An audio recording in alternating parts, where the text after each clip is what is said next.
Et au final, je rentre toujours à la maison pour coucher avec elle. C'est l'heure de se rendre au stade.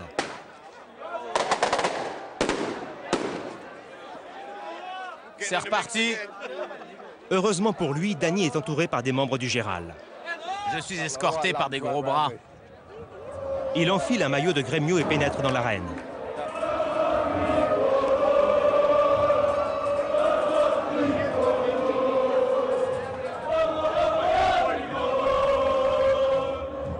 Ça y est, le spectacle va commencer.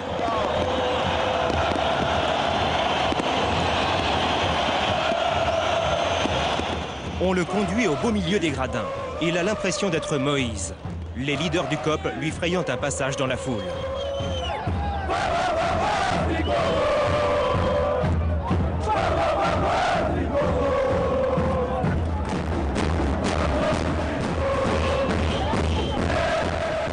Il retrouve la chaleur et le bruit des gradins qu'il connaît bien. La clameur restera constante toute la première mi-temps.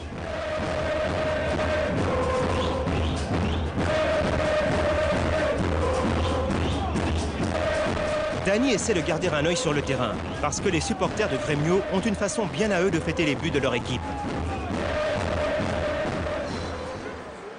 C'est pas encore la mi-temps, mais j'ai pas pu rester dans les gradins de Grêmio. Il fallait que je m'en aille, à cause de leur avalanche. Je ne vous parle pas d'avalanche de neige, mais d'une marée humaine qui déferle à 150 km/h chaque fois que l'équipe marque. On est donc sortis de là pour se réfugier dans la partie réservée à la presse pour notre sécurité. La prochaine fois que ça arrive, je préfère voir ça de loin. Ces types sont des vrais malades. Effectivement, 10 minutes après la mi-temps, Grêmio marque un but. Et c'est le chaos.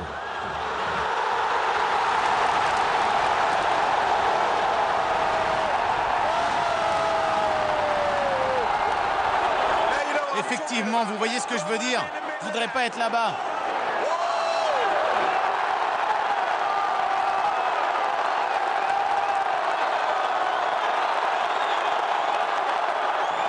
Grêmio remporte le match 3-0, se qualifiant ainsi pour la Copa Libertadores, l'équivalent sud-américain de la Ligue des Champions.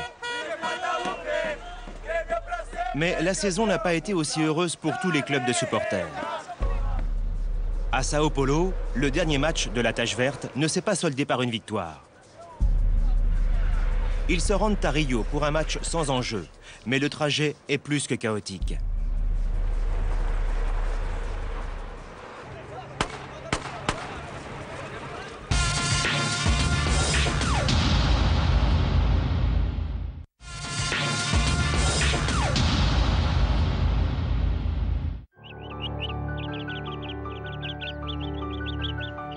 Nous voici à Sao Paulo.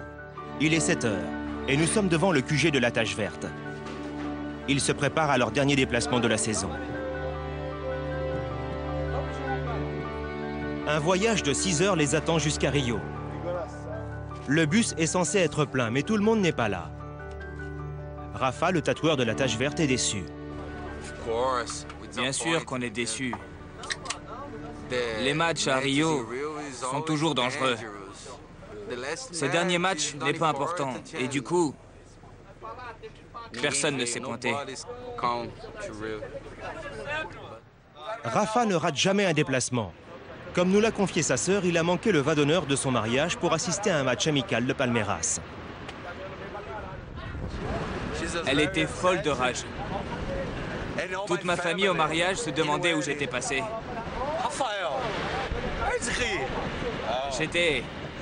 J'étais à un match de Palmeiras contre une équipe de 2e division. Et merde alors. La Mancha n'a pas fait bon ménage avec sa famille. La mère de sa fille l'a quitté après lui avoir demandé de faire un choix.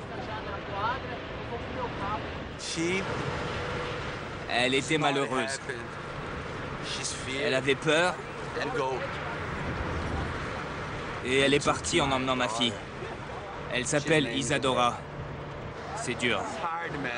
J'en souffre, mais j'ai la mancha dans la peau. C'est un voyage de supporters habituel. On boit et on se chamaille un peu. Et bien sûr, on chante.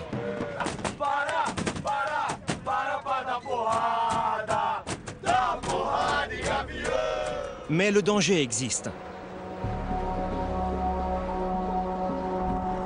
L'ambiance change quand le bus approche de Rio.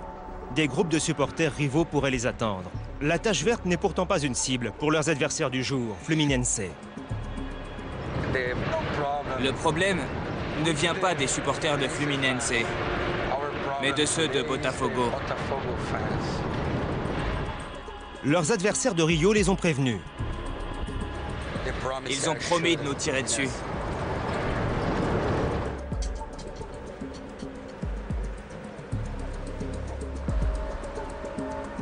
À 2 heures du coup d'envoi, ils arrivent sains et saufs au Maracana. Jânio, leur président, organise leur entrée avec la police.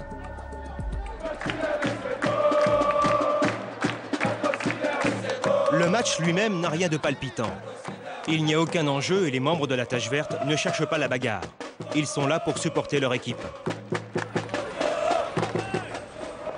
Un nouveau trajet de 6 heures les attend pour le retour, encore plus dangereux qu'à l'aller.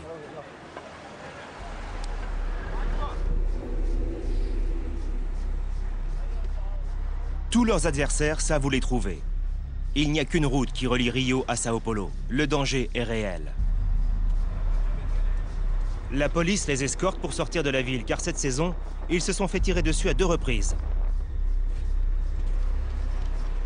Le bus est silencieux, la tension est palpable.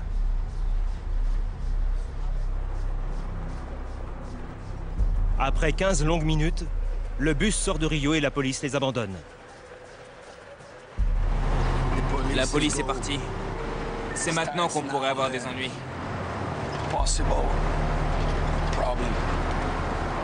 La police n'est plus là, mais ils ont d'autres moyens de protection. Le bus roule à tombeau ouvert et tout le monde est sur le qui-vive.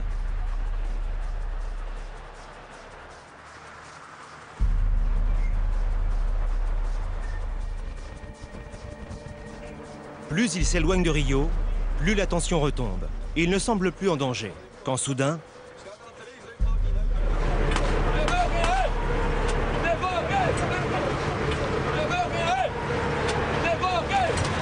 Les supporters de Botafogo ont tenu leur promesse. 3 coups de feu ont été tirés d'une voiture.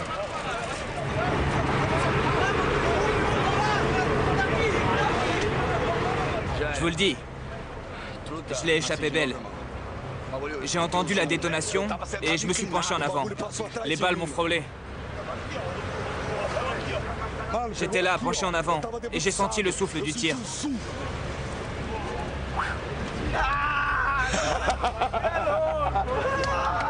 Enfoiré de hooligans.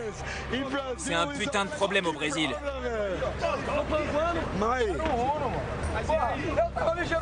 J'étais collé à la fenêtre et je suis resté sans bouger.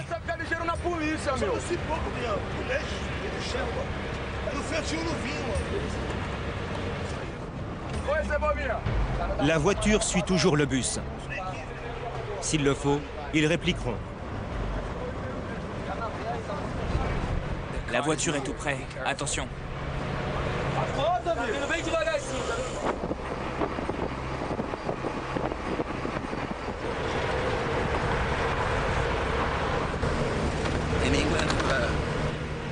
En Angleterre, on se bat à coups de poing et à coups de pied.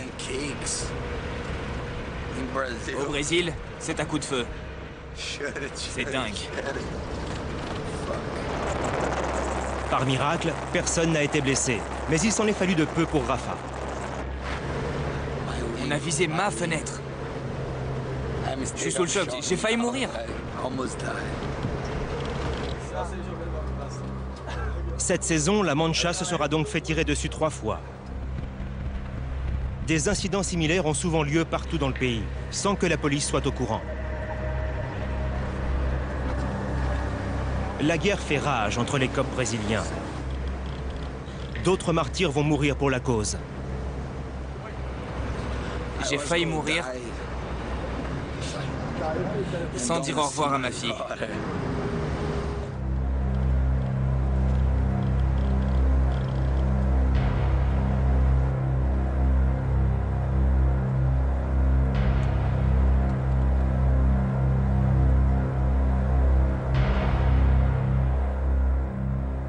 La Tache Verte s'est encore fait attaquer au cours de leur déplacement suivant à Rio. Leur convoi de 12 bus s'est fait tirer dessus par plusieurs voitures. L'un des chauffeurs a reçu une balle dans le bras et Alessandro Camillo, 28 ans et père de 2 enfants, a été grièvement blessé à la tête.